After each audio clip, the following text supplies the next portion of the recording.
So we will go ahead quickly, though, and introduce ourselves. I know several of you are familiar faces to us, and several of you are new. So hello. I am Christy Borders. I am a Deaf Ed faculty member at ISU, and my specialty area is deaf education. And my research area focuses on deaf children with additional disabilities, specifically autism spectrum disorders. I'm going to go check on our handout, and I'm going to hand this over. My name is Stacy Bach, and I am the autism side of this, also the behavior side, when we're really thinking about children in the classroom. So I'm the chair of the department now, but when I was a real teacher just a few years ago, my areas, I taught the courses in autism as well as applied behavior analysis at all levels. So that's my background. And I am Christy Probst. I am currently a doctoral candidate at ISU. My focus is deaf blindness, but I do a lot of research in the area of deafness with additional disabilities. I've been a teacher of the deaf, I've been a teacher of the visually impaired, I've been a teacher of students with learning disabilities and intellectual disorders. So I take all of that experience and I put it toward my research. So I have a lot of experience with kids who have sensory disabilities plus additional disabilities. And so I have a question for you, because I know we have mostly deaf educators in here, correct? I think it's a mix. It's a mix? Yeah. Okay. It's a mix. So deaf educators, raise your hands. Okay. Okay, I know we have social workers in the house. Beautiful. Nice. I'm trying to think of other stakeholder groups. Psychologists? Psychologists. Visually impaired teachers of the visually impaired. Hello, welcome. Mental health professionals. Speech language pathologists. Ooh, you guys are a mixed bag of treats. I love it. What's yours? Occupational therapist. Any other OTs in the house? Okay. One is a lonely number. We're gonna rely on you today for a few things. Just a couple questions. There was one more.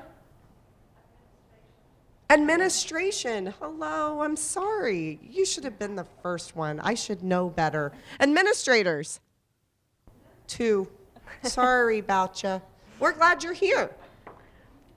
All right, so we're going to go ahead and get started even without our handout. Hopefully it will be here quickly because it's something that we want to use with you.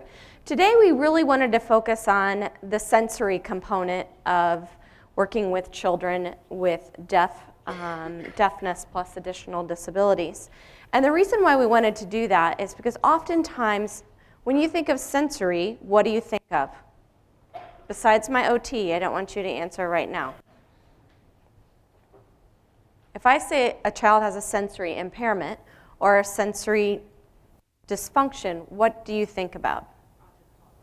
Oh, okay, you think about autism. All right. What else do you think about?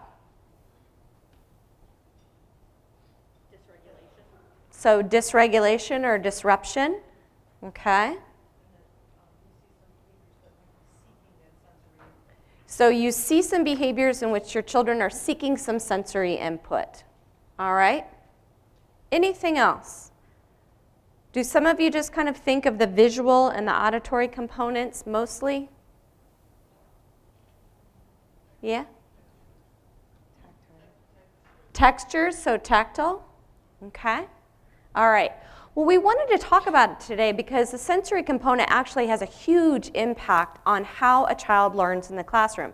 And you know that because of, obviously, when you're thinking of deafness or low vision. So those are the two primary ones. But there are so many other ways that children learn and gather information from their environment to process. And so we want to focus on that today because when there's an issue with that, then the child is failing possibly to learn at the rate that they could learn. And in addition to that, you're going to see behavior, right? Because those things go hand in hand. So the very first thing we just want to take a look at right now is that we know that over 40% of children with deafness have an additional disability. Did I lose my mic? Nope. Currently working. That? What's going on here? You're going to call? Okay. Why don't you do this slide? I seem to have an issue. See how that works? I think she does that on purpose. Okay. Hi. You all that have been here before have heard these statistics, but right now, the current statistic, and it has been this way for about 10 years, honestly, very consistently, that children who are deaf and hard of hearing have an additional disability at a rate around 40%. Most people in the field disagree with this. Okay? Your disagreement is that you think that number is actually low. In the state of Illinois, our surveys show that you all believe this number is low. In 2013, Teachers of the Deaf in Illinois told us that 65% of you were serving kids that were deaf with additional disabilities. Now 80% of teachers in the state of Illinois are reporting that same statistic. So 40% is where the Gallaudet Research Institute comes out in terms of their nationwide statistics, but field practitioners believe that that number is actually low. So you all know, because of every day in your jobs, whether you're teaching a student with a visual impairment or a hearing impairment, that there's something else going on with your students. So we really need to look at maybe interventions outside of our initial training box that we came out of. We also know that disability labels, while they're not supposed to legally, disability labels actually drive programming and placement for students with disabilities. I am actually the person that has learned that some of our research needs to be published internationally and not in the United States. I recently published last year an article that we tried 3 times to publish in the United States, and no one would publish it. And then we realized that's because it's actually saying that we're doing what we're not supposed to do. And no one really wants to admit to that, right?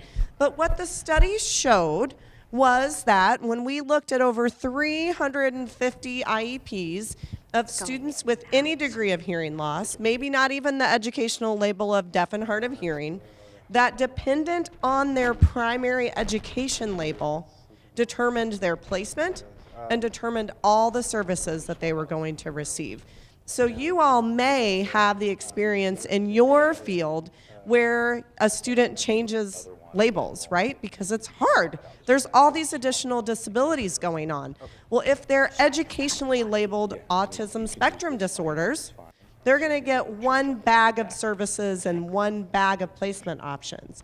Versus if you've decided DHH is really that primary label, then they're offered a completely different set of services and maybe a different placement. Well, that's not technically, legally, right, the way that services are supposed to happen, but it's the reality. And so that's another thing that we know, is that if you're labeled DHH first, that you're going to kind of be guided toward this room of professionals. Where if you are labeled autism spectrum disorders, you're going to be kind of targeted over toward another group of professionals. That's concerning. If you consider that more than half of our population likely has comorbid diagnoses. So how will we make the decisions to make sure that every student gets all sides of that puzzle, right? So that's something else that we know. The other thing that we know is that students with significant comorbid disorders, so you know Stacy and Christy and I talk about deafness and autism a lot. That's just kind of the world that we live in. But if a student is labeled deaf and hard of hearing, and we do kind of what we know to do, right? We do our bag of tricks, and that's not working, and then we switch them over, right? The label changes, the placement changes. So we say, man, I think this kid has autism. I'm not sure my program's appropriate for them anymore. I don't really know about autism, don't really do that. So we're going to move them over. So then that student switches placement, comes over to this other classroom. They try a whole other bag of tricks, right? Because we all have our own bag of tricks. So they do their bag of tricks, and then they go, behavior's under control. Now they can go back to that beautiful deaf educator in the other building.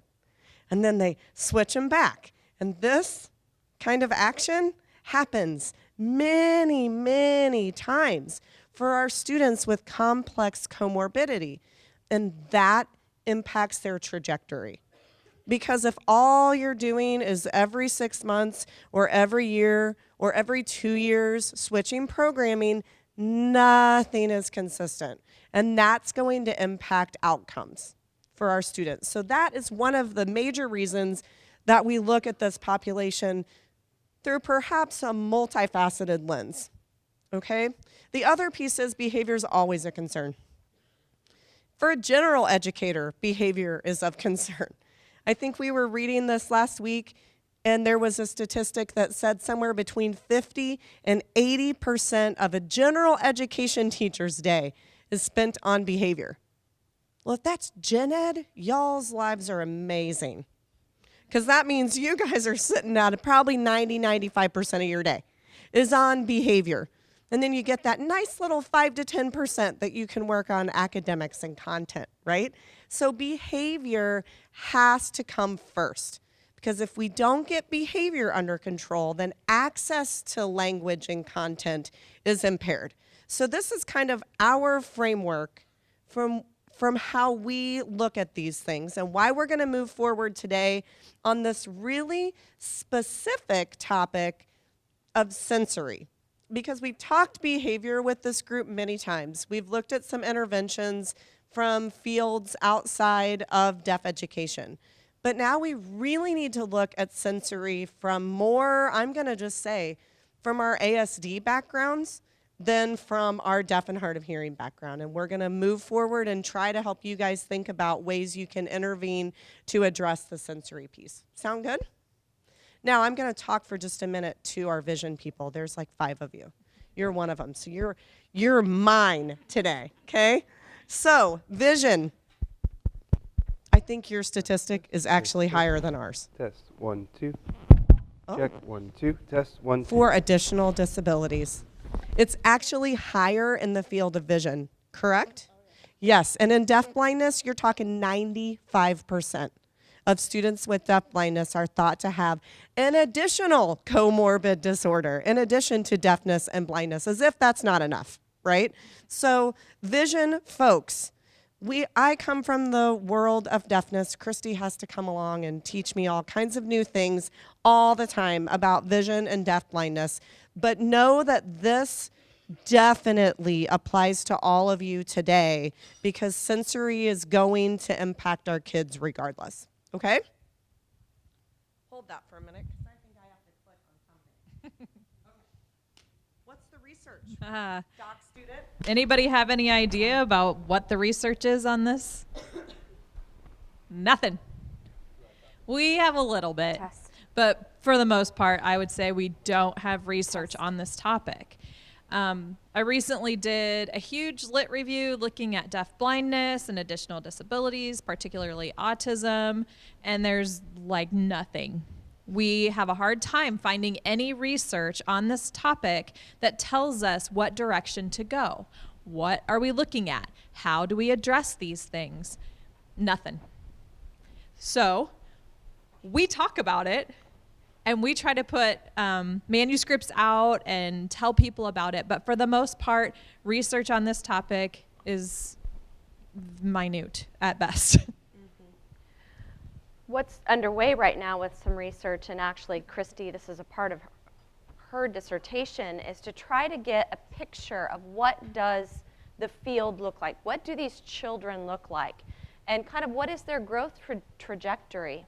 And so the study that's like underway right now, which we're going to be reaching out to everyone in the state of Illinois, heads up, is we really want to take a look at what is the impact, how are these children growing over time, and so we're hoping to have a better picture. Once we have that picture, then we will be able to do research studies that are very in tune with specific children and their specific needs, because they're not alike very much, but we're going to be able to pull some of these things together through that research. So it's something that's starting soon.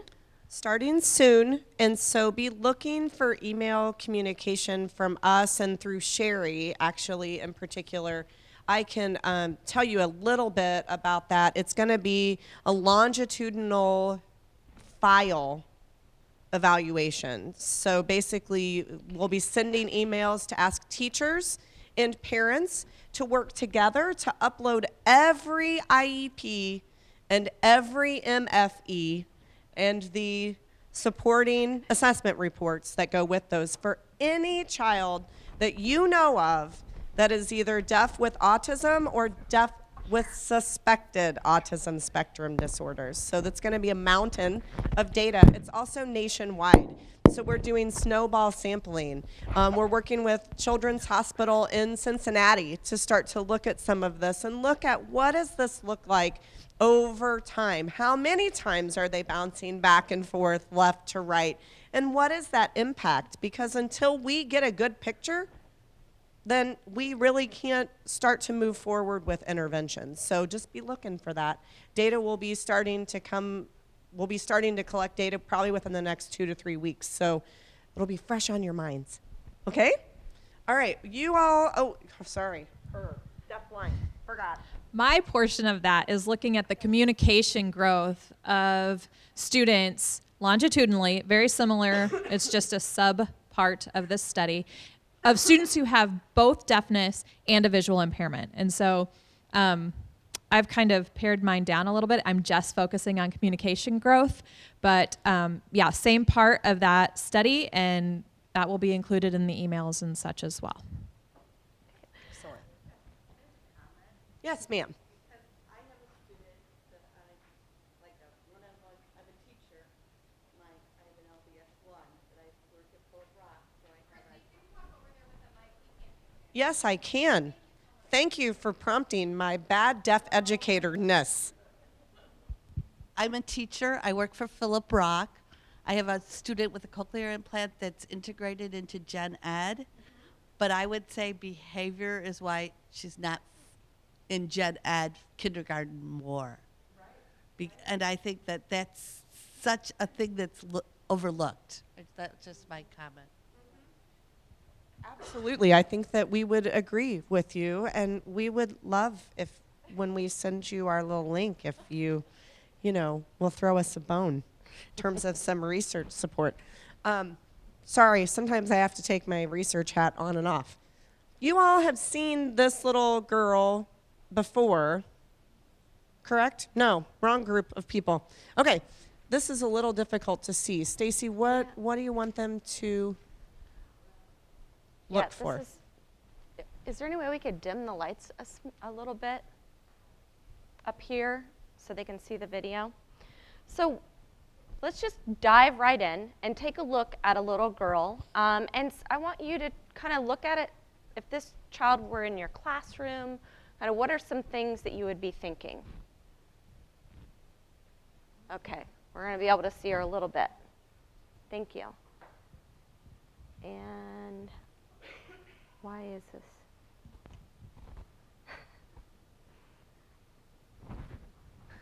There we go. You know what's weird is I can't see the cursor up here. I can only see it up there. Okay.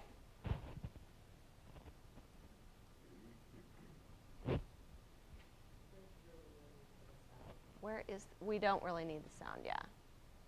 Where is it at? Come on.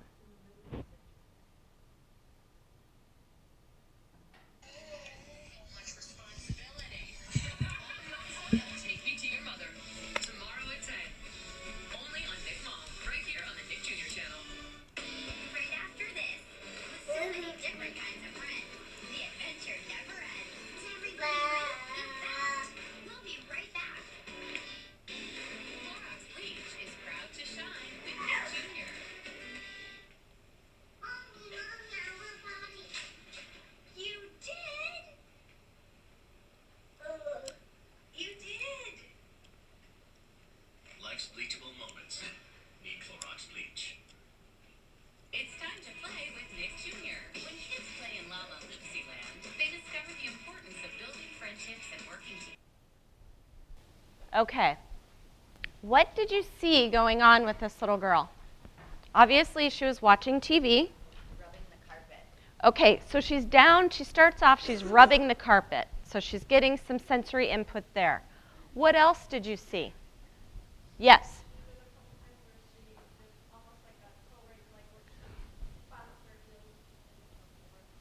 So she's kind of up a little bit, trying to get some input here, right? What else? Yes. She really likes the carpet, doesn't she? So it's tactile, it's here, it's on her feet. She's getting this type of input. What else?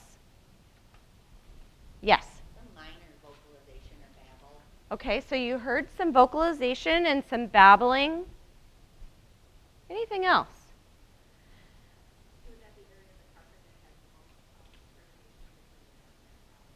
Oh, I didn't even pick up on that. Did you guys? She was at the carpet squares that were the lightest in comparison to the darker background. Yeah, so we have a behaviorist. Susan's a behaviorist in here. Okay. Did anyone see how rigid she was? Okay. So she's, and her hands. Yep, so we had some repetitive movement. So she's getting this in, but she's also, you see her stiffen her arms a little bit. You even see her stiffen her legs before she gets ready to go up on her heels. And did you see her hands? The way she would move her hands back. Okay? I honestly think she was getting input from every sensory system in her body, just from viewing that, 25 seconds of that video. You could almost look. She's getting some auditory through the noise making, right?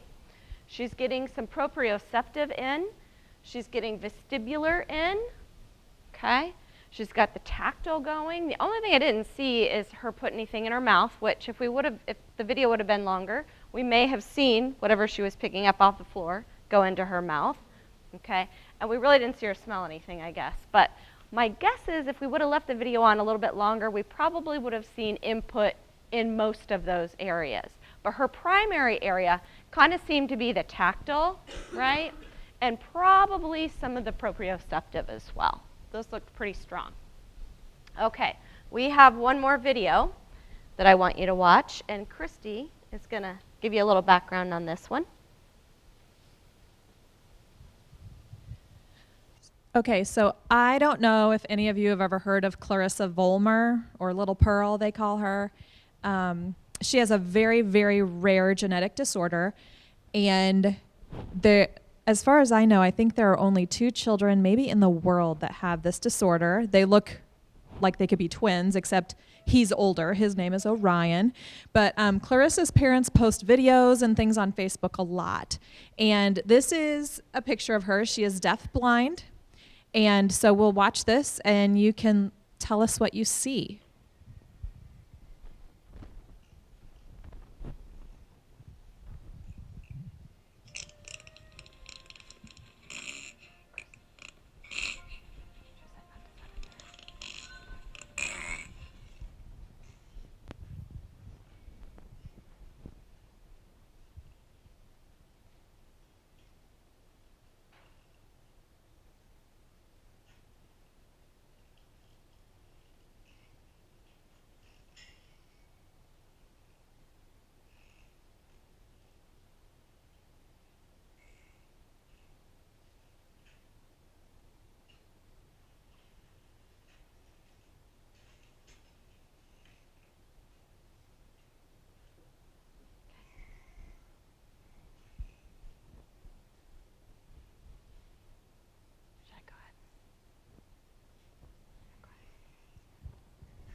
Okay, so what did we see Clarissa doing?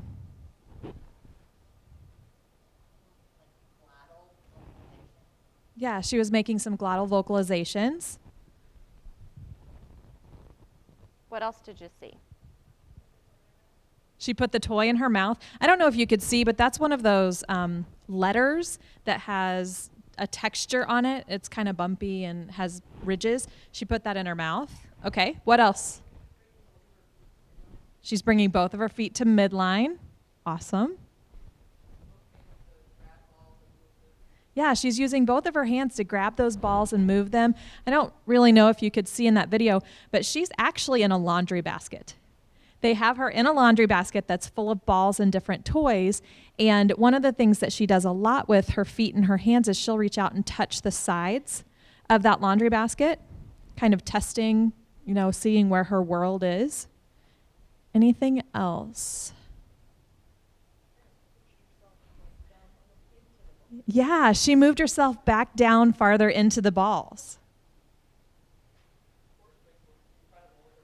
Yes. Yeah, she has great core strength, right? You will see her in her videos. She does that all the time, moves her legs up and back, up and back.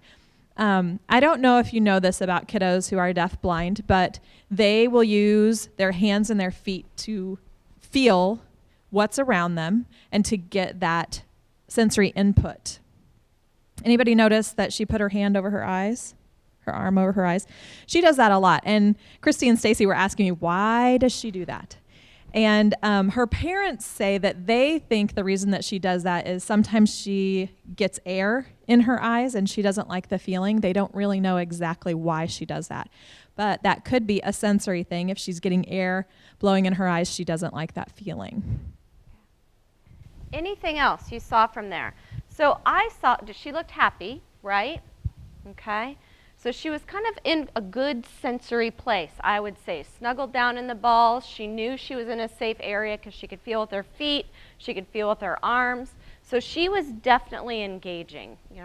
And that in that instance, she was seeking, but she was pretty calm, right? So she was it was a structured little sensory environment for her. So you're not going to see a lot of behavior going on there because she's at kind of the right place where she needed to be. So moving on, some knowledge of additional disabilities. All of you know the characteristics of individuals who are DHH or hearing impaired, right? So there are characteristics of additional disabilities that actually may overlap. If you think of ASD, the triad of impairment, okay? Socialization, communication, behavior. What things overlap in those areas with a child? What may look similar early on with a child with ASD and a child with DHH? Yes. Delayed speech. Okay.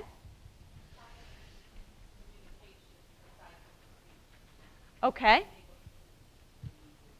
Okay, so beyond speech, being able to communicate those wants and needs. So we have a big communication overlap there. Okay, incidental learning, they're not picking up things from their environment, right? There's a lot more repetition that's needed for them to access and gain that information. What other areas? So we've mentioned communication, we've mentioned the learning component, which definitely looks at behavior as well. Yes? The socialization component is huge. So I would like to tell you that children with SLI, low vision and blindness, even children with severe ADHD, developmental delay, this list kind of continues. There's a significant amount of overlap in what we see as that triad of impairment, okay? Can you see this on your screen, or can you read any of this up here? I don't want to read it to you, but let's think about communication. That looks like issues with initiating or sustaining communication. So it's looking at both the output and the input. Maybe a lack of make-believe or pretend play, so we have some skills there. Delayed language development, which you said, and maybe some unusual, sometimes or repetitive language. In social interaction, eye contact may not be fantastic, okay? Maybe the spontaneously, like sharing something with someone and kind of having that social component, that interaction, that reciprocity might be delayed or halted And then over in behavior, rigid routines. Has anybody worked with any children with some rigid routines? Okay. Worked with adults like that too. And so if you look at that, there is a significant amount of overlap. And so when we're looking at children who are deaf with an additional disability, think about early on how difficult that is to tease out. Okay. Have you worked in a situation where you're like, there's something else going on here? Was it hard to tease out? Yes.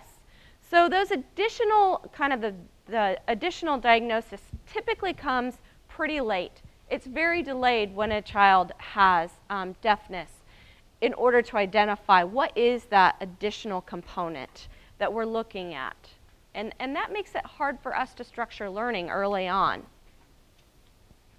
Okay, so we're going to kind of move into a little activity. You just received something called the short sensory profile.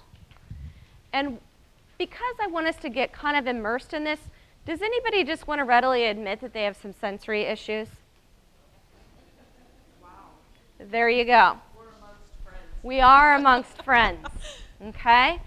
So let's go ahead and take a little dive in. If you guys want to take maybe the next 3 to 5 minutes and fill out that sensory profile, because then what we're going to do is turn around and share it with a couple of people. I want you guys to divulge. It's on you, okay? And some of them you're going to say, oh, well, these questions don't pertain to me. Think about like over time, okay?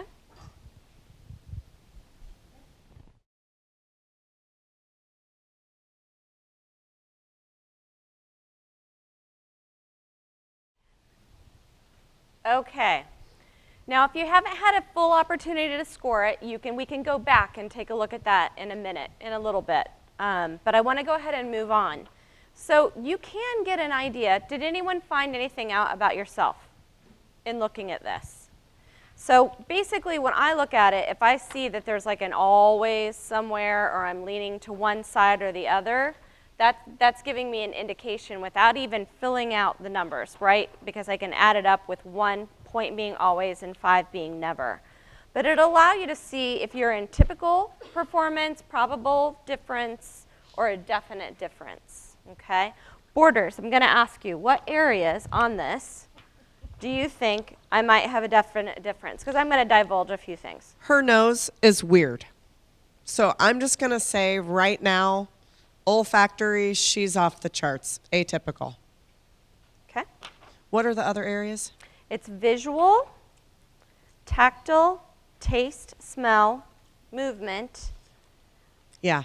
Well, okay, so can I just say every one of those so far?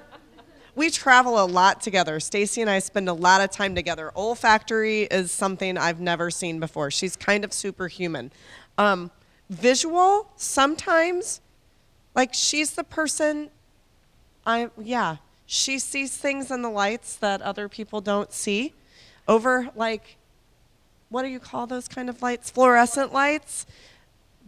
She sees flickers. I don't see the flicker. She sees it. Movement. Sometimes we were on the plane last week, and we were sitting still, and the gas truck outside was moving. And she said, "Are we moving?" And I said, "No, that truck is moving."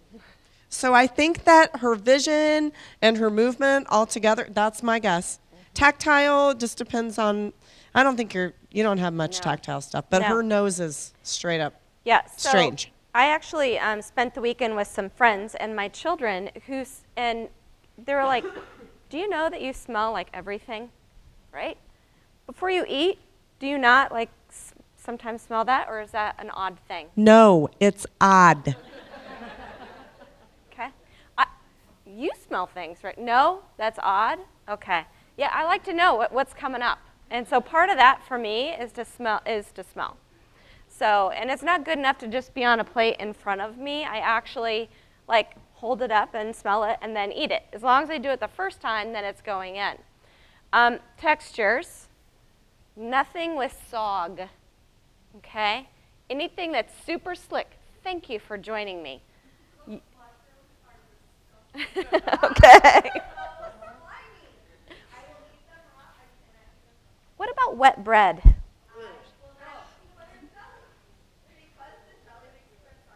There you go.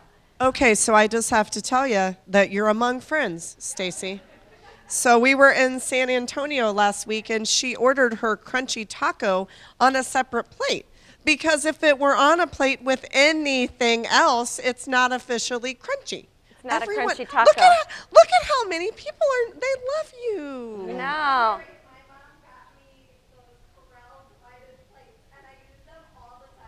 Love it.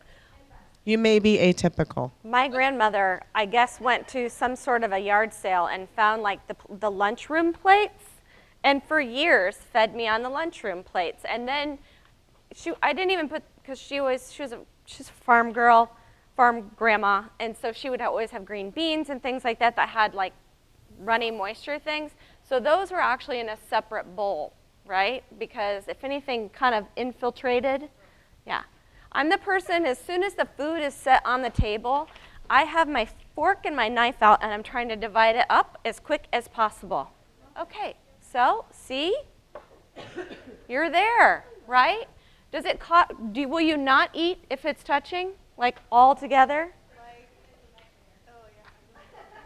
Thanksgiving is a nightmare. If it comes mixed together, that's fine. Like a soup.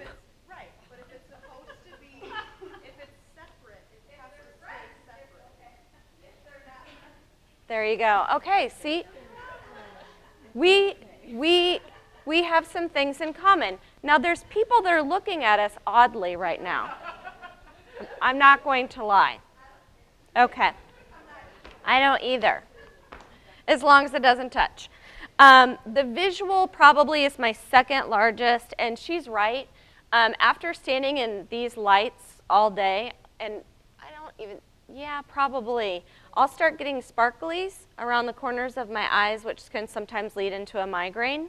So you walk into my office, and my lights are off, and I function with only lamps all around. So that's another thing. I don't know if lights bother people, but I mean, I'll literally, on the way here, Christy kept moving the thing because the sun was coming up, and I was holding my hand up, even though I had my sunglasses on. It was just still too much coming in. And she likes to tell me it's because I'm blue-eyed, and it allows more in, but I think it might be a little bit more than that. I'm just trying to be nice to her. She needs me in her life. I'm to move definitely, things. I have a definite difference also. I am not a low energy person. I am right now just because my sleep has been off. I think there must have been a weird full moon thing going on for the last week. Feels like it. But usually I stand most of the day at a desk, or I have what's called a pill chair. Do you guys know what those are? It's shaped like a capsule, and it's round on the bottom, and there's no back to it. So I can sit and kind of move, but every now and then I get to going too much, and then I have to like stand up and move it back up to my desk if I do sit. So I'm either standing or on a pill chair, not in a regular chair, hardly ever, okay? So in fact, again, this weekend, somebody said, you haven't sat down all weekend. I'm a non-sitter. Like my husband's like, come on in, sit down and watch a movie. And like 4 minutes later, I'm up in the kitchen doing something, and I'm like, I am watching it. I can see it from here, you know. But so that's another area. So anyone else? Did you guys find out anything about yourselves? Do you have any differences? Any probable differences? Are you really not going to divulge anything? You have what? Three categories, okay? Auditory. Okay. So background noise makes you unable to attend, okay? Do you have a hearing loss? No. Okay. Because I have a hearing loss, and background noise for me, I mean. No, it's not that I can't hear it. I cannot. Can't stand it. I can't stay with you if there's other stuff going on. Okay. Okay. So I probably just don't hear it anymore. Maybe that's it. I'm sure she doesn't. I have to look straight at her when we're talking. So what I would say is think about a child that has definite differences across the board. Okay? Think what's a picture of that child look like? Is anybody working with a child that would have sensory components across the board? Okay. Anybody? Sensory differences in your students? Yeah. Okay. Some of you may go back after today and notice more sensory differences in the students that you're working with. And that's why we're here talking about this, because it is incredibly important that we recognize I self-regulate, right? You guys self-regulate. So when I get my food, I order it on a separate plate so it remains the way it should. Okay? I know to turn off the overhead lights or I'm going to have a migraine. And it's going to bother me the whole day. I know that I need to stand on a mat with a standing desk or I have to be on a pill chair so I have some movement, because if not, then I do not focus. Like, I'm constantly in motion, okay? So you have children who maybe don't know how to regulate. You have somebody who doesn't like things to touch, but they have no way of telling you. You have students who need constant movement, who probably would do better standing all day long. But you may not know that because they don't know how to advocate for themselves. So what we have to do is we have to try to see that in the students that we're currently supporting, okay? Because if not, sit me in a meeting. I had to sit in a meeting for 8 hours, literally sit in a meeting for 8 hours on Friday. We didn't even break to eat. By the time it was over, I could barely breathe. I felt like somebody had been sitting on my chest, right? I walk out and Christy's like, "Are you okay?" And I'm like, you know, it's all I could do to hold it together sitting in a meeting. But it's not appropriate sometimes for me to stand. And I think that what is tricky is that sometimes every one of you nodded your head and said, "Yeah, I got kids with behavior. I got lots of behavior. I'm dealing with behavior." But sometimes behavior is the only way that our students can let us know that they're dealing with this.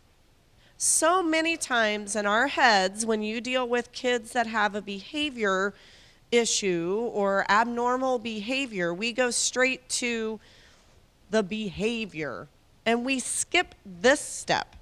But so many times behavior is coming out of this, right? And even typically developing individuals can be atypical in some of the sensory stuff, but as adults, we can regulate it. I have a typically developing 5-year-old who, as soon as I bring the luggage up from the basement, becomes a nightmare behaviorally. She can't regulate and plan because her routine is going to change. Mom's going somewhere on a plane with Stacy.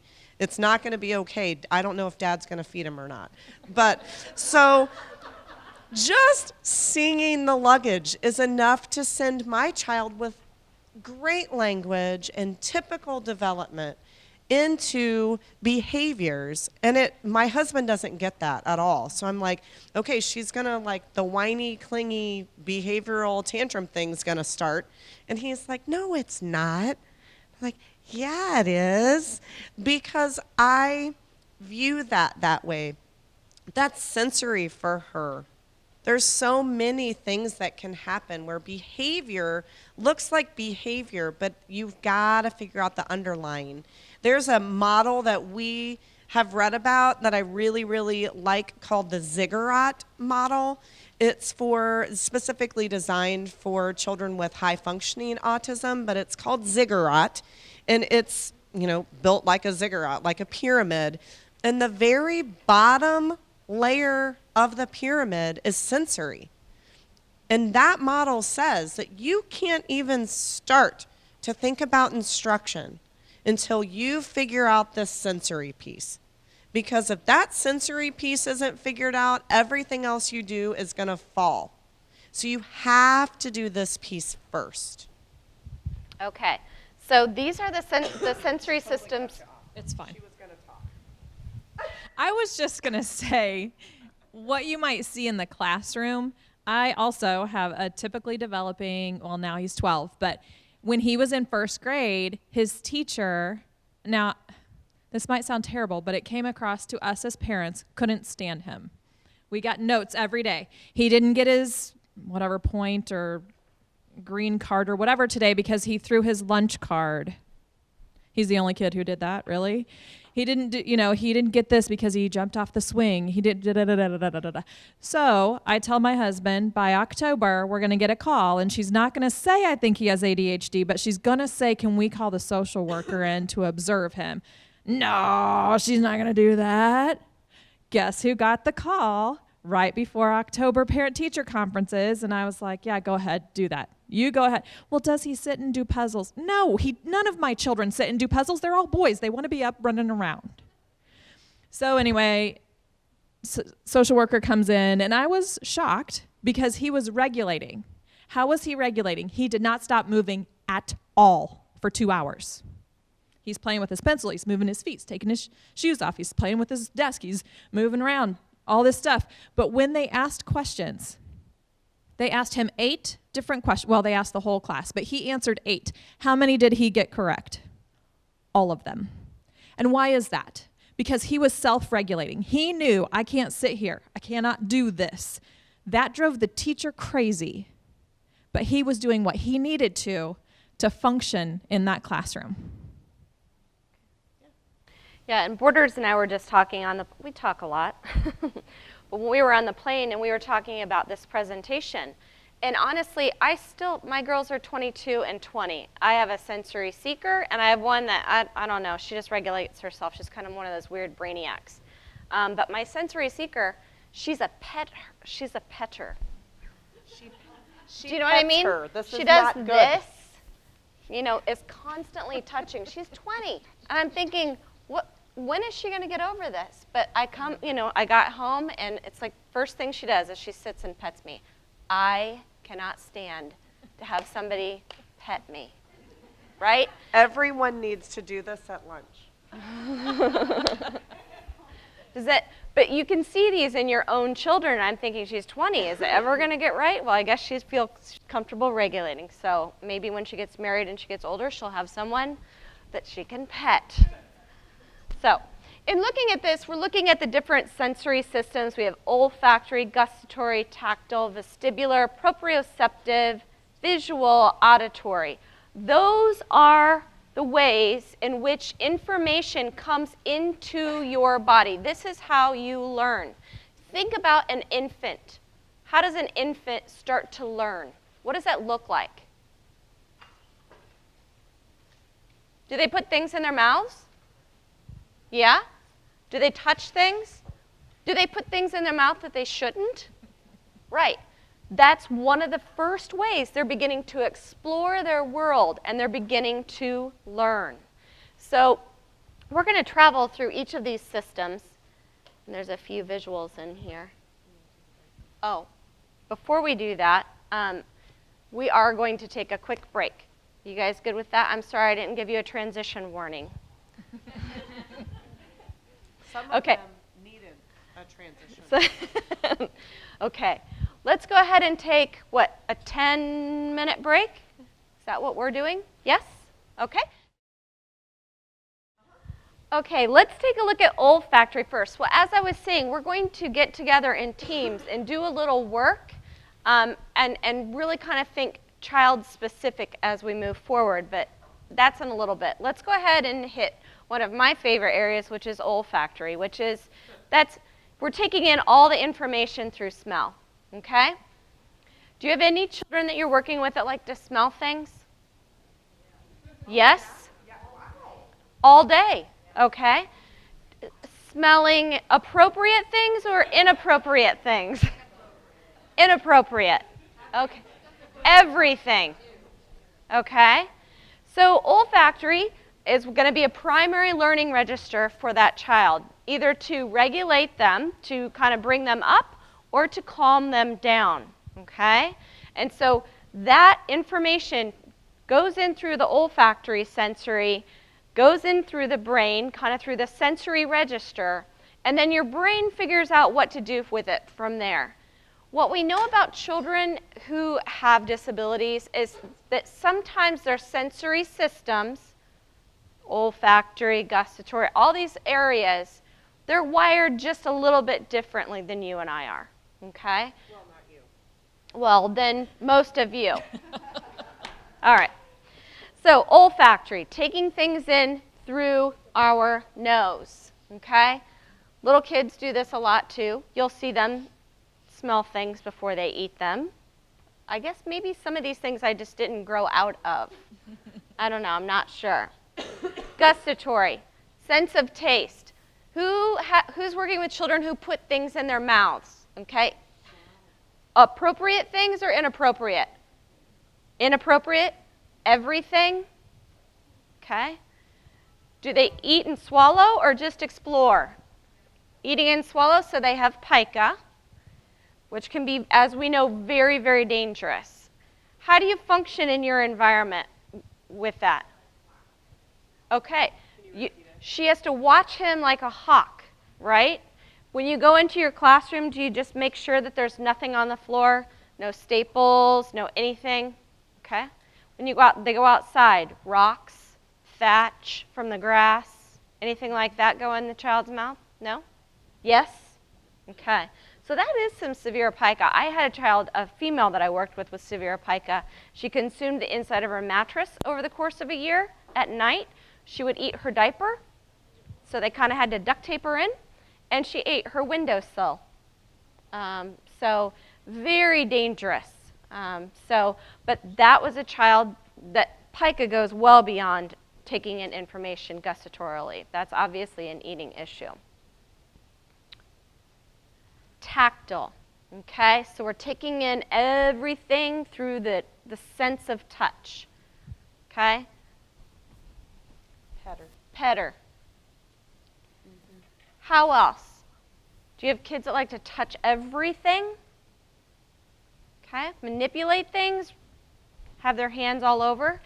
Some of that's developmentally appropriate if you think about it. All of these have a level of developmental appropriateness. It's when we can see it that it goes beyond, okay? Like kids, when my children were young, they would like walk down the hallway with their hands on both walls, you know? I hated that. So I'd be like, girls. But they were just kind of taking in things. So kids are touchers. But it's when it goes over the line that it becomes the issue. Vestibular, okay? That's your sense of movement.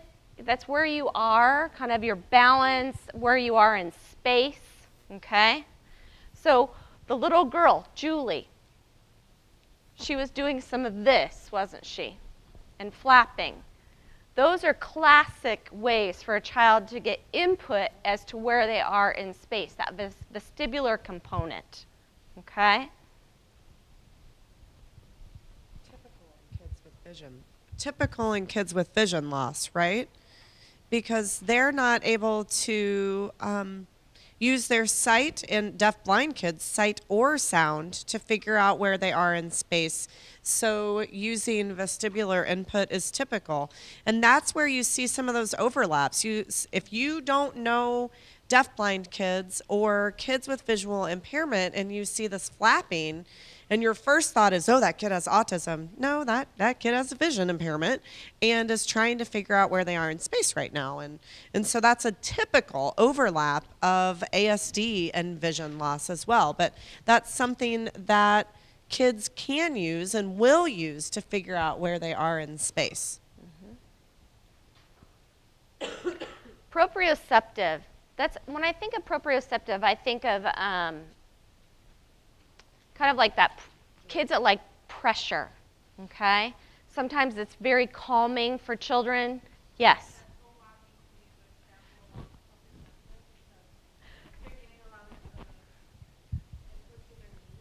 Yeah. And all the way up. So toe walking is like a perfect example of a child that's seeking that proprioceptive input, right?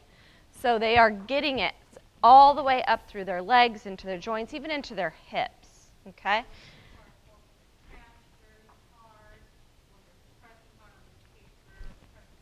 Okay. Kids that are pressing hard on their paper, holding their writing utensils very hard. Kids that stiff kids, do you know what I'm talking about? That would be Julie. Julie was doing this. She was also doing this. So she's getting input that way as well. So that is huge. I worked with a ton of children with autism who, we were talking about this, about the backwards hug for the child who needed that deep pressure to calm down. How you turn them around and you give them a bear hug so tight that you can barely breathe when you're done, and then they're fine. And it looks like you're doing something you shouldn't be doing, but they just need kind of that tightness. Visual, everything is coming in. We just learned a great deal about lights earlier, about the warmth of lights from our camera guy back there telling us about the light that he likes and the light that he doesn't like, and it's by like temperature or warmth. Now, I'm not going to be able to go through the whole all the information he gave us, but he was describing what it is in here and what it is outside. You said it's about 3,000 degrees Kelvin, the light in here. Isn't that interesting? It's 6,000 outside. So he actually is very sensitive to light. And so in different areas, in his home and you know, in different work environments, it impacts your ability, right? You're gonna have to have it right. Did you guys pick up any light differences in here at all? No? Okay. Auditory, obviously. You guys are all familiar with that input. Okay. Now, we said a little bit about Julie. Out of those areas, what else did you see? She has proprioceptive. We didn't see the olfactory, correct? We did see auditory, possibly with the humming. And is she implanted in that one? And she's implanted in that one. Visual. Okay, visual, definitely her tactile. So she's got multisensory involvement. What about Clarissa? She was kind of in a happy place, right? She was regulated. But we saw. So how was she regulating herself? Proprioceptive.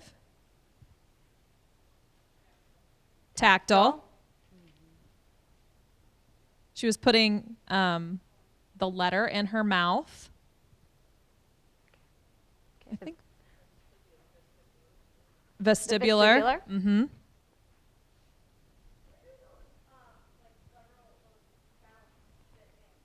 Where do the guttural sounds that she's making fit in? Well, I would say part of that, I think she's feeling that because she doesn't get the auditory. She doesn't have the visual to get that feedback. So that's part of her kind of playing around. And, you know, when you do that, you can feel it, right? Yeah, so it's tactile, maybe proprioceptive, I think would be more. If she were feeling her throat when she was making those noises, I think that would be more tactile. But I think when she's just lying there and playing and making the noises, it's more proprioceptive.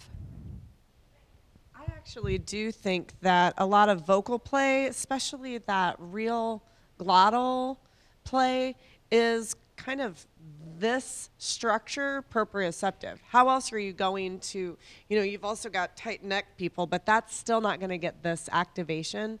So I know that that may sound strange, and that's just Christy Border's opinion, so don't write that down anywhere. But my thought is that that actually seems to present itself much more like a proprioceptive input than it does a tactile input. Okay. So if we look at sensory integration and processing, and I should just have my OT come up here with me, right? Right. Okay. the very first thing you can do, you can break it down into 5 different components. It doesn't matter what system it's coming in through, correct? So the first one is registration, which kind of alerts myself to something is coming in, right? It could be auditory, it could be visual, it could be something that I'm touching. So I first register it. That's the first component. It's entering into my system. I then am going to orient to whatever the input is. Okay? And what do I mean by orient to it? Does anybody know? So I'm sensing it, I'm registering it, and now I'm orienting. So my body, I'm now thinking about what is coming in. It then goes into what we would like to call the sensory register, which really there isn't necessarily a sensory register in your brain, but that's basically what it is. It goes into interpret it. Okay? What is it that I'm feeling? Let's just, for instance, say there's a warm pan on the stove, right? So I touch it, and I register that that's warm. I'm orienting. It's warm on my hand. I'm interpreting, what do I need to do? I'm coming up with a response, which is what? Probably should let go of that warm pan. And then I'm going to execute the response, which is letting go. So there's several different steps that are involved. And the reason why I use the pan is I cook with cast iron at home, and you don't know how many times I forget to slide the thing on so I can pick it up after I've taken it out of the oven. So I just use that one as a very simple way to understand how we gain information. You would not be able to learn without your sensory system. You guys are fully aware of that, right? If you didn't have the ability to take in information through all 7 areas, you would not be able to learn from your environment because you would not go through these steps of organizing, of the registration, orientation, interpreting what you're supposed to do with it, organizing a response. You just would not respond to incoming stimuli. So it's a very, when you think about the impact that a child who may have multiple sensory issues going on, and they may not be interpreting them correctly, they may not be issuing appropriate responses, that has a huge impact on their learning. So I just actually talked through these, but you're aware of your event. That's your registration. Whoops, it's coming in. Oh. Yep. Christy does not like bees. I do not. I mean, I like their impact in the world, but I do not like them. At all. When we were in Texas last week, they actually have boy. bugs this time of the year, right? We don't have bugs. And so the very first thing Christy's doing is like, there's bugs. And I'm like, bugs. yep, it's 84 here. There's bugs. There was a bee. But there was a bee There on my was a bee. glass. And she's like shooing it away. And I'm like, it's fine. Bees are our friend. And then I picked up the glass to drink out of it, and it was right there. And I just did it just to kind of freak her out. It's a not little bit. okay. It's not okay. She lifted the bee toward her face. Meanwhile, giving me a direction. She was saying, hit the pigeon, because there's pigeons there, in San Antonio. But I'm frozen in fear because there's a bee near her face, and I can't take care of the pigeon problem because there's a bee near your face. So I register bee a little differently than Stacy, who wanted to pet it and call it her friend. Oh. Chicken. I always tell my children, they're not interested in you. They're interested in sweet things. Oh. Okay, so it's coming in. You're aware of that sensory event, right? It's a bee. You hear it maybe first, or maybe you see it, okay? Oh, okay. So now I'm going to pay attention to this. See what's happening there? Because unfortunately, the person didn't just hear it or see it. The bee is actually on the person. So What do you think is going to happen? Yes. Yes.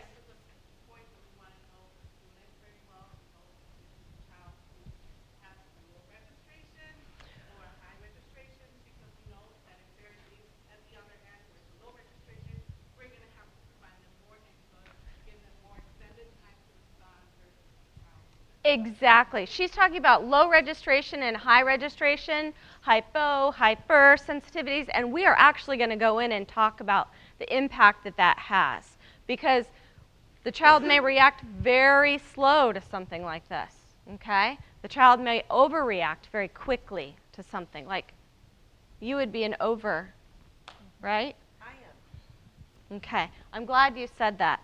Okay, so we're orienting because we've just been stung by a bee. So an interpretation.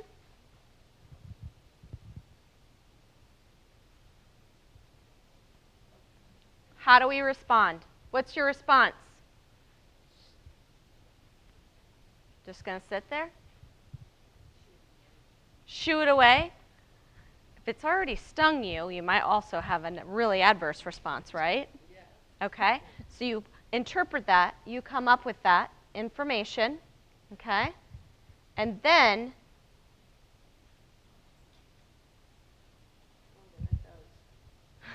I might have a little bit too much in here. You make some choices. You can stand still, right? Just Paralyzed in fear. you can run, you can scream, and you can swat at it. Borders would do all of the above. Probably. While flailing her arms.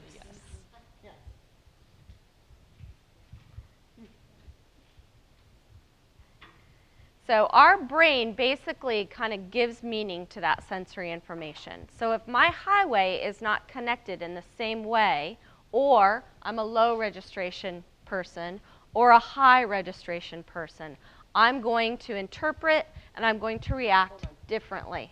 Go back just one.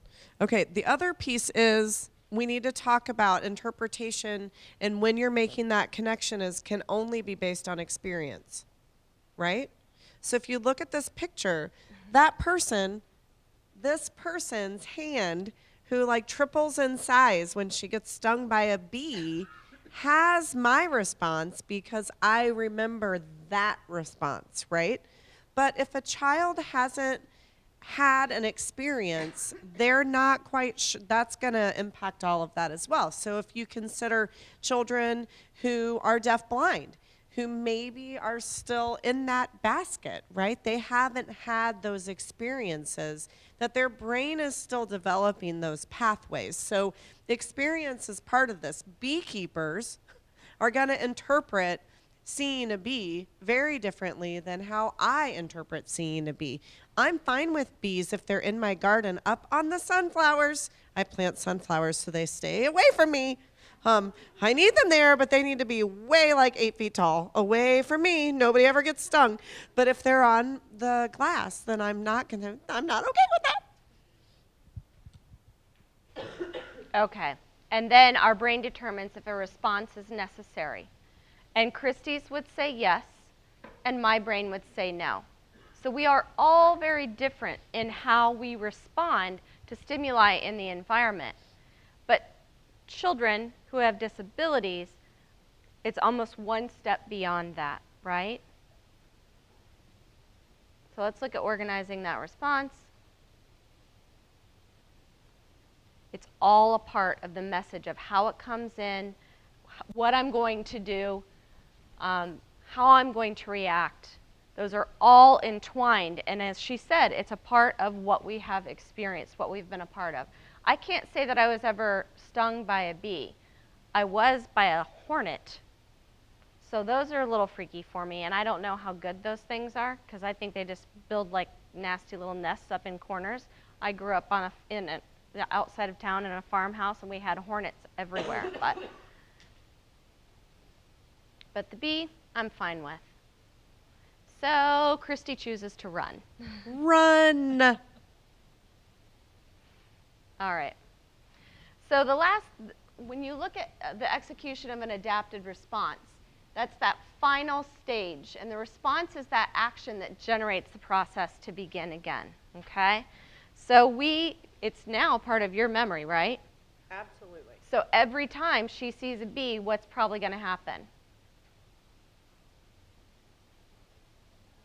Run, right?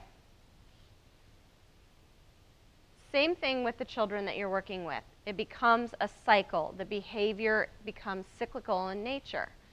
So somebody throw out a sensory behavior that you're experiencing right now with one of the children that you're supporting.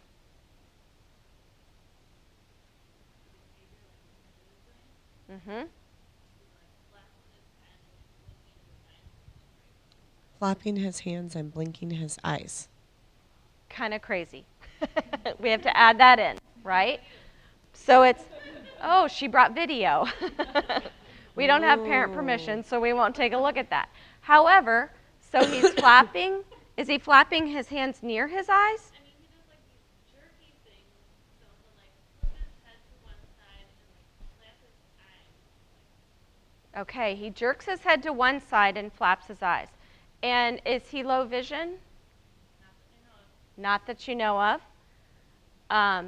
Is he implanted? He is implanted. Okay. No progress with the implants, according to the hospital, in the last 18 months. Okay. So he flips his head to the side, flaps his hands, and his eyes are going nonstop. Well, that worries me a little bit sometimes because you think, oh, is there a seizure activity here? But what is it in response to? Can you determine when? Is it, if it's in a stimulating environment? Is it a non-stimulating environment? You found sometimes that he will like. I'm going to hand her the mic. Because I can't hear you either, so I can't repeat. I'm trying to repeat. I know, but We found sometimes that he will calm himself. It tends to be when he is, doing a preferred activity, watching a musical thing on the smart board, if he's engaged one-on-one with an adult, but it's very limited. And then it goes back to his behaviors, and then he'll kind of come back to you for a little bit. It's kind of on his terms, back and forth. So you think he's using that behavior to self-regulate when he gets a little bit too hyped up? I do not know. Okay. That's a good answer. Because when I think of these things, how many things go through your head? What could that be? What could that behavior be doing for that child? Okay? If you say he kind of comes and goes, engages in that behavior, maybe he's getting overstimulated by the pressure of having that one-on-one. Maybe he gets overstimulated because of whatever is on the television at the time, and then that's the way he's self-calming. But don't you have to just ask yourself, when was the first time he did that, registered it, oriented, had a response, and figured out that worked to do that, right? It's kind of mind-boggling. Yeah. But what he's going to do now is to continue to exhibit that behavior for those calming purposes in a cyclical nature, okay? and this is why it becomes even harder if they've been doing that for 10 years. Yes. Right? We have a hand. So he was doing it before he was implanted. He's coming back for input. And it's preferred activities. You said it's preferred things. We're going to have to think about that one. Who's her team? Okay, good luck. You've got him today.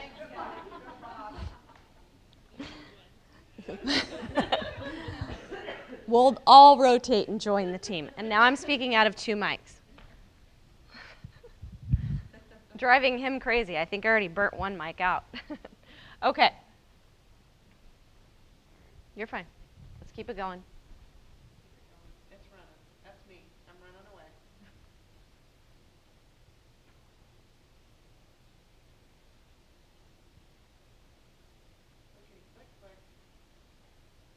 We've got too much movement in this slide.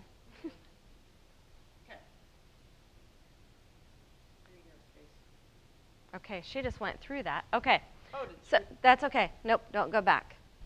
So why is self-regulation important? So you can actually sit in here. And now I'm starting to see, initially I thought, this is the deadest sensory room I've been in a long time, right? Because you guys were all just like, chill. But now I'm starting to see some things because we've been in here for a while, right? So I'm seeing somebody is snacking. I'm seeing a little foot wiggler, plus you've got it up, right? So, and I'm just going to come through and just pick on people. Let's see. We've got a mover and a shaker. The chairs, are they rocky chairs? Great. Now I'm going to be looking out and everybody's going to be doing it. I think one of the biggest ways we see it in the classroom of typically developing individuals is lots of drinking of water through that type of self-regulation. I don't even really see a gum chewer in here. Gum chewers, too, with that team. A foot.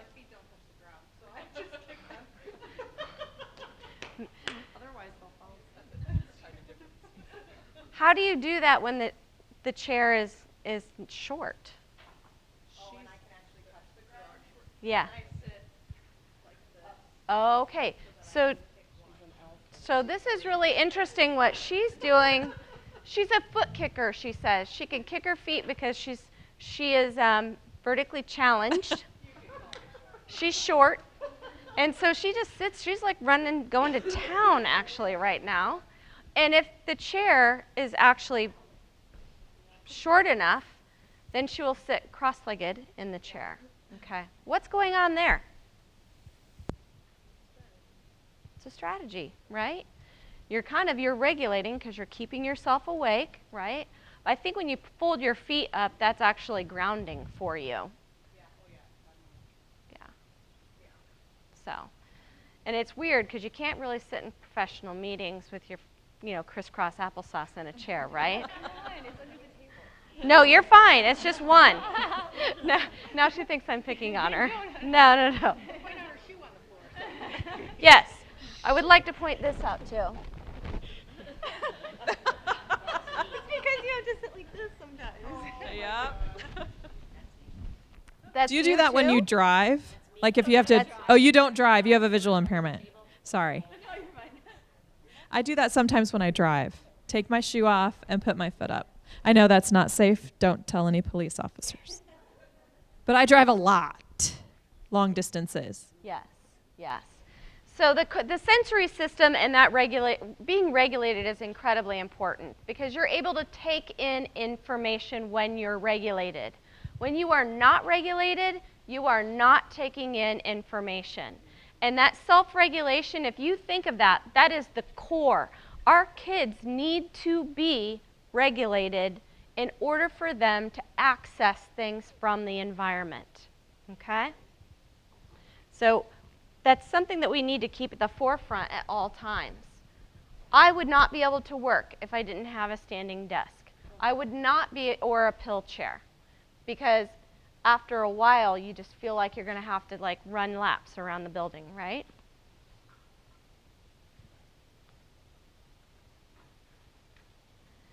So let's think about behavior, socialization, and communication. All areas are drastically impacted when you are not self-regulated in your sensory systems. They're also not working together.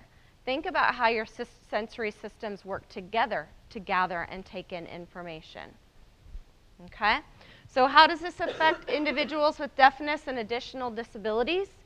Well, we like to say that they have faulty sensory filters, right? So where would that occur? If it's when the information is coming in, if I have a faulty filter, which would have to do with being under-responsive or over-responsive, what's that going to do? It's not even really going to allow the information to come in correctly in the first place. So we do know that our children with additional disabilities often have those faulty filters. Also, alertness, okay? If I'm not getting the input that I need to stay alert, then I'm just probably going to fall. What did I just do? It's back on? Okay. I'm probably going to maybe not be engaged in my environment at all. Or if I am over the top, I'm not engaged at all, right? So either way, so you need to be in the middle. And that's where you look at hyper and hypo sensitivities. And those can occur across sensory systems, and they can change over time, sometimes in a day. So, or an hour.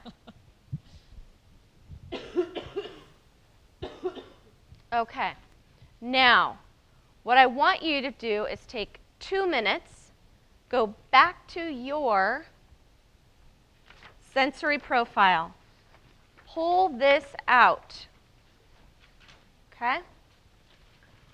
We talked a little bit, 3 of us, about some, the rest of you did not, so you must just be absolutely perfect across the board sensory-wise.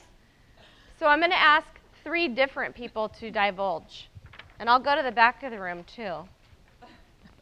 Okay? What are some of the things that stood out when you did this? Anybody want to share? Yes. I was the lowest in auditory filtering. You were the lowest in auditory filtering. Was that a surprise? Not really. Okay. I thought I would be more like I get irritated by textures and things. I thought for sure it would be more that, but it's actually how I am functioning with noise around me and staying focused. Okay. So she's having an issue with that auditory component, but you thought it was going to be tactile. Okay. Very good. All right. So, what do you do when you're in an environment that has stuff going on that makes it hard for you to focus because of the auditory component? What are some... Control, like I would make sure I would never write a report in a room that needs to be silent. Okay, so you would remove yourself from the noise. I'm itinerant, so I find a spot that there is no, and if I don't have a student, I need to write something that I have to be focused. I will go find a spot that there's no noise. So she goes and finds a spot where there's no noise when she needs to be focused. That's a really great strategy. So now let me say you're supporting a child who has some hypersensitivities auditorily. Okay? That child gets up and runs out of the room. She's doing what you did. I just want to make one point. Just because you have a student who has a hearing impairment or a visual impairment does not mean that they don't also have sensory issues with their hearing or their vision. Because I think we think, oh, well, they have a hearing impairment or they're completely deaf or, right, yeah, she's blind, so she's not going to have the visual sensitivities, but they still can. That's very real, and we sometimes overlook that.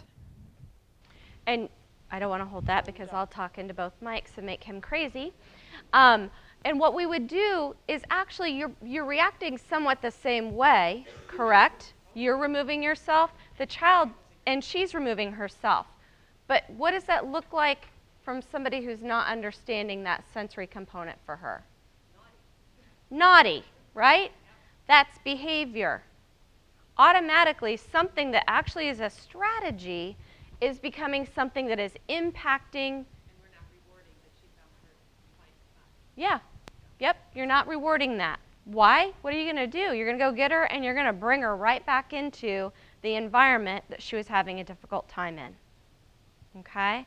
So we like to do this. We do this with behavior, the kind of the us or them. You have strategies. Those are very appropriate strategies. Our children have strategies too. So what would be a better way if she were overstimulated auditorily and could not function? Can she still remove herself?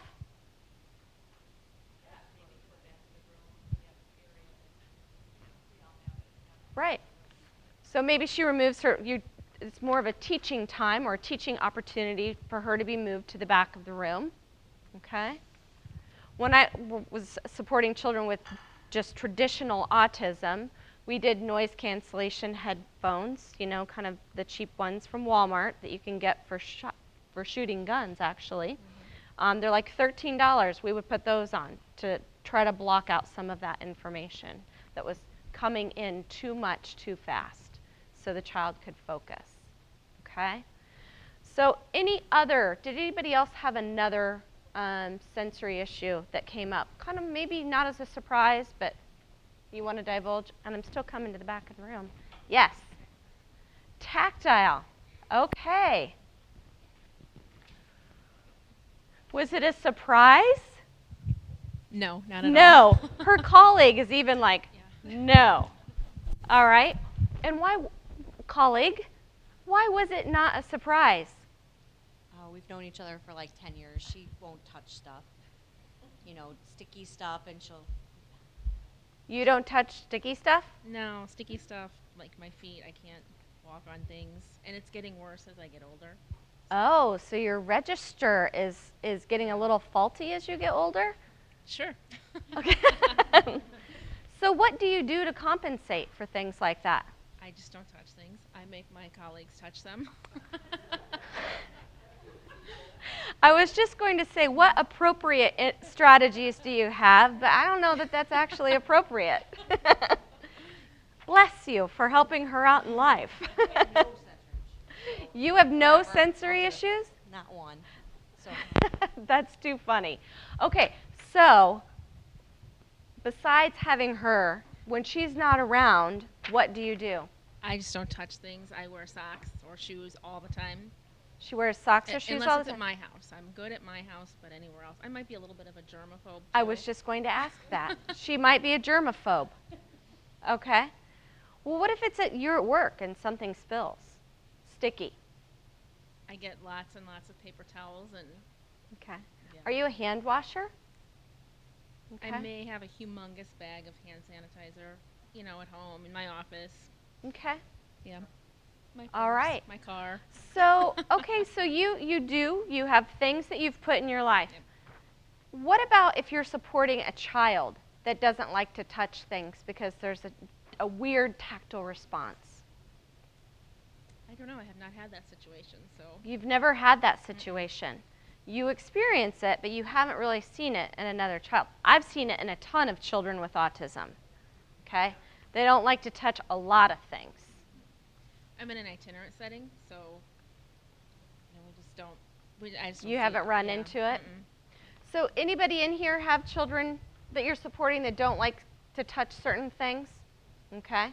Does it make it difficult to work with the child at times? Okay. Kind of. You're shaking your head yes. Aversive to water. At first, wouldn't wash his hands. Water, he wouldn't wash his hands, playing the water table. But he's a kid. I used his auditory. He always, if you sing the same Wheels on the Bus song, and so I sing everything to the Wheels on the Bus tune.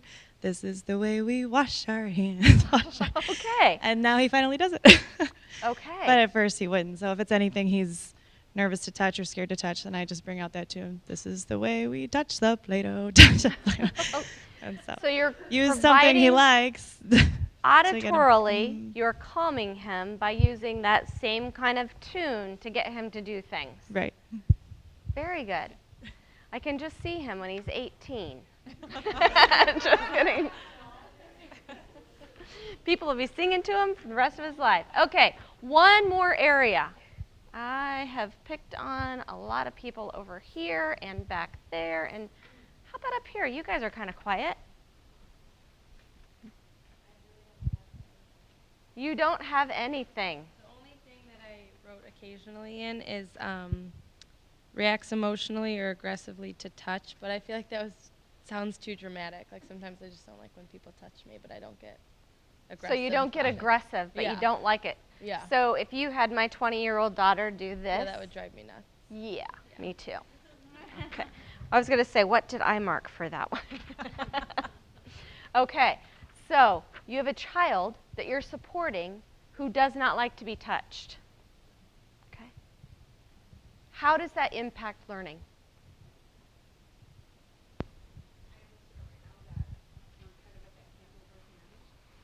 We're kind of like at that hand over hand stage, and because he doesn't like to be touched, it's very difficult. So just trying to find different avenues to teach him how to communicate.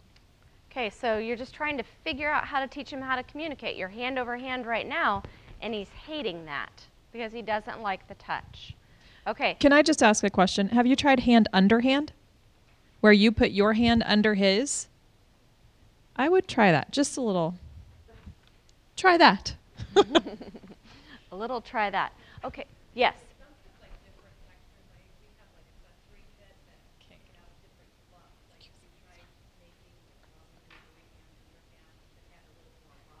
Uh-huh. One of my students hates, like, she hates balloons, she hates any gloves that have any, like, slippery, but she loves if I use a glove that has, like, a burlap kind of on it. Mm-hmm. And she will allow me to do a lot more of my manipulating with her hands using something that's rougher.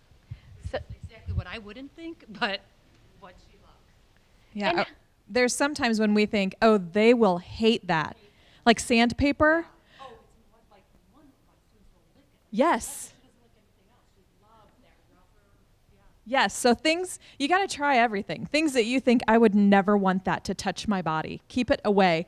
Then you'll find, oh, they love that. And it's kind of like, that's aversive to me, but I'm going to find a way to work it in. Yeah.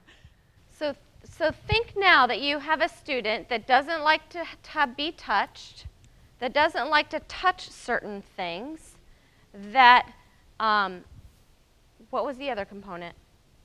Who was the other person that divulged? She said water. So aversion. Think about having that type of disruption on a daily basis. So think about how you approach your learning environment in the first place. Okay? Because the children you're supporting are not going to have one area of sensory dysfunction. They're probably going to have 3 or 4 areas of sensory dysfunction. Because when that register is not in tune, or the highway is not programmed in the same way, then it's going to impact more areas. My OT sitting here, have you seen a child? Rough surfaces or textures are going to be less threatening than having something soft. So that's why I agree that something like burlap is going to be less threatening, and they're going to be able to enjoy that more. But what was the question again? My question was, have you ever seen a child with just one area of sensory dysfunction? Oh, no, it's usually overlapping with other areas as well. Yeah. Okay. Yeah. Yes. I had a coworker, I taught autism in Sioux City, Iowa for 9 years.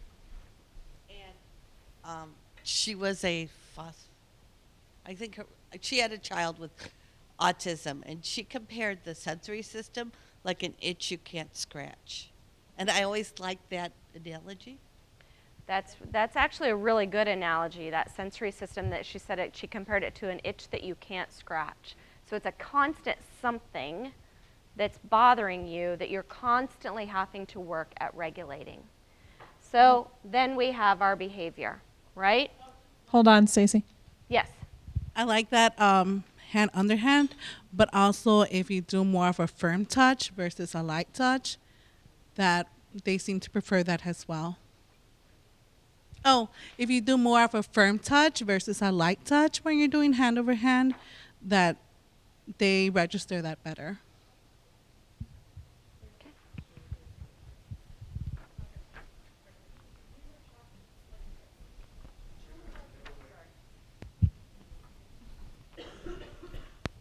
We were just talking, for at least 2 of our students, we found that if we satisfy one sensory need, it seems to pop out someplace else. Does Okay. that, Okay. are you shocked?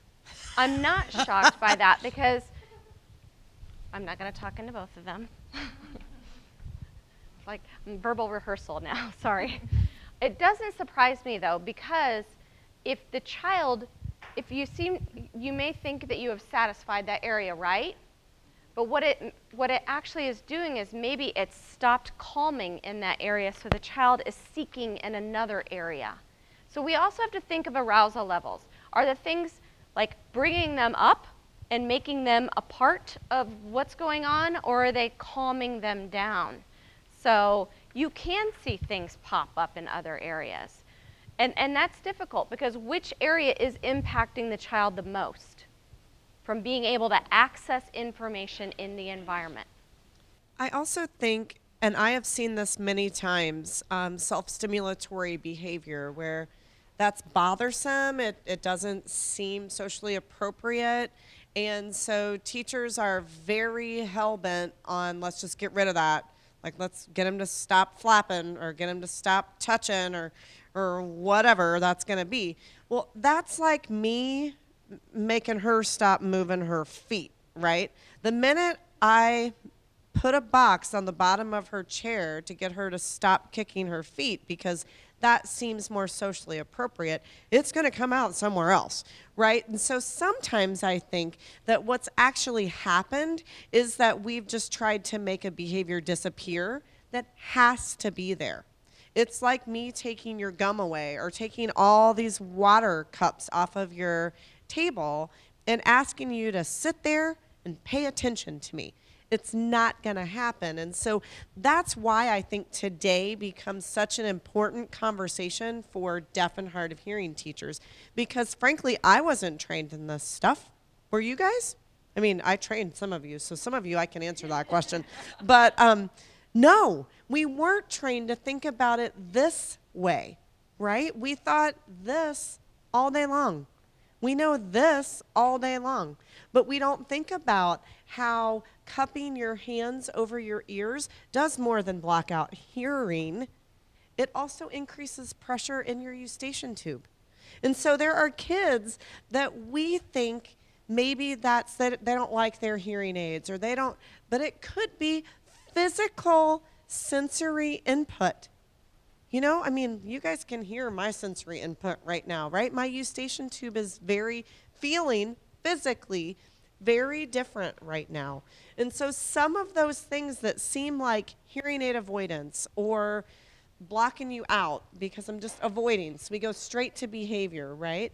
The first step is to think, could that be sensory? And then maybe we could start to intervene in a different way. Fair? I'll leave you. I'm sorry. One thing that Christy and Stacy and I were talking about, I was also in San Antonio. They were asking me about individuals with visual impairment who poke in their eyes, right? Like that's sensory. Yeah, whether they're poking with their fingers or using their entire hands to massage in their eyes, that's sensory seeking, right? Like, okay, so maybe we don't want them as adults to be digging in their eyes for whatever reason. But what are you going to do about that? You can't just say, stop doing that.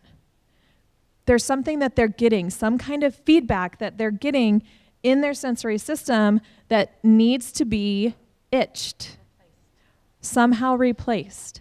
You have to find something. You can't just, don't do that, don't do that, don't do that, because then you're going to get the behaviors. Right.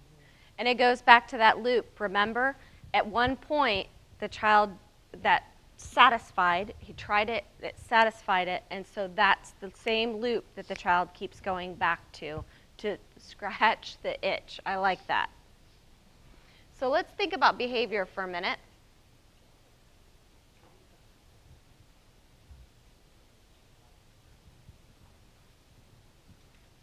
I'm just going to put all these up here at once. You know all of this. We know that whatever they're doing, it's serving a function, right? Behavior is always communication. A child running out of a room, okay? That's communication. trying to think of the other behaviors that we had. Tantruming, screaming, okay? And so everybody engages, everybody. We all engage in behavior because it's communication. We do it over and over again because it's reinforced in some manner, okay? So I have a child that's running out because they're overstimulated auditorily. They're running out of the room, okay? It's reinforced by what? She gets away from the noise. So I get to go out, it's quiet out there, okay? And it usually occurs in a context, right? If we're thinking about the little girl that might have too much auditory stimulation who's running out of the room, she's probably not running out of the room when there's not too much auditory stimulation. So behavior occurs in a context. And we also can't forget that it can serve more than one function. And so borders, what are those functions? I'm on. Okay. Sensory, seeking or escaping, sensory, right? We always say SEAT. SEAT is our acronym to remember functions of behavior. Sensory, escape, attention, and tangibles. So sensory can happen in one of two ways. You can either be escaping sensory, your strippers, right? In your room that just come in and take your, whoa, hold on. Give me 3 seconds to finish my thought, Bach. Appropriate, like not inappropriate. Yeah, your kids who come in and take all their clothes off. Have you guys had those kids? I've had those kids, so maybe it's just my caseload. But your kids who come in and throw their shoes off, right? Those are kids who are escaping sensory input. They don't like the way that tag feels on their shirt, and they're going to rip it off. So they're escaping sensory, but you also have sensory seeking behaviors. I want to add in sensory input. I want attention, or like my junior high personal child wants to escape attention. Please, no one in this room look at me. That's my child, right? So you can have attention seekers, your class clowns, and you can have your attention, please let me melt into the wall kid who wants to escape attention. You also have behaviors that serve functions of either gaining a tangible or getting rid of a tangible, which is pretty easy. They generally throw those. But they want to gain a tangible. I want to gain my iPod. I want to gain something that I enjoy, an activity that I like, the little sensory seeking. Sometimes these are multiple things. That's what's so important. Sometimes the tangible that they want actually feeds the sensory needs. So there's multiple functions happening, and that's so important to consider. So this is 1/4 of all functions of behavior, or more. I would say more, because most of the time sensory is paired with something else, gaining or escaping. Okay. So let's think about the tactile system and what hypersensitivities could look like in a child. If you're hypersensitive in the tactile area, you might resist being touched. Sorry, I pointed you out and you're not looking. Avoids getting messy. We have, I can almost pull every single one of these out here. Eating issues. Self-help and grooming, a child who has a difficult time through that process, maybe doesn't like water, okay? Tactile, temperature and pain, remember we're talking hypersensitive. And then discomfort with clothing, okay? So those are some examples of how you could be hypersensitive, or one of the students you're working with can be hypersensitive with their tactile system, okay? Now hyposensitive is also a component. And actually, our OT has talked about this just a little bit when she said, provide deeper touch so the child gets input, right? Okay? But somebody who's hyposensitive may have a high tolerance for pain. They may like the pressure, okay? They may seek rough and tumble. They're going to be the kids that kind of go through the room and almost like clear people out of the way because they run into them, right? They're getting that input. behaviorally, what does that look like? If I've got a kid walking through kind of bouncing off of kids. Bullying, okay? Maybe aggression, but it could be something completely different when you look at it through the sensory lens. Children who are hyposensitive can be very prone to self-injury. I supported a young man who he had a broken arm for several days and they didn't even know it. And then they took it and they knew when he fell, they knew when it happened, but Cal just basically didn't really respond. So he had it for a couple of days before they went in and x-rayed it. So hyposensitive. May mouth hands or objects, so the kids that are constantly sucking on something have something in their mouth, okay? And chewing on their clothing, the wet shirt, sleeve, the sleeve that's this long at the end of the day, ugh. Gross. And I bet she would not do very well with that child in the classroom. And may constantly touch objects or other people. Okay, so I'm hypo. I got to get that information in. That's a pretty good picture of somebody needing some sensory input.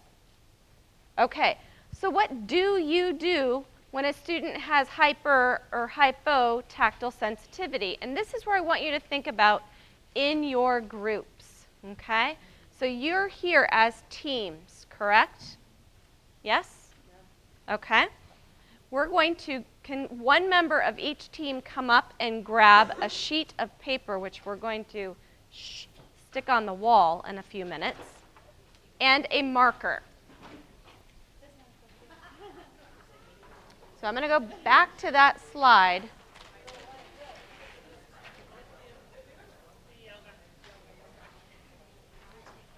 Once you get back to your seats, I'm going to give you some further instructions.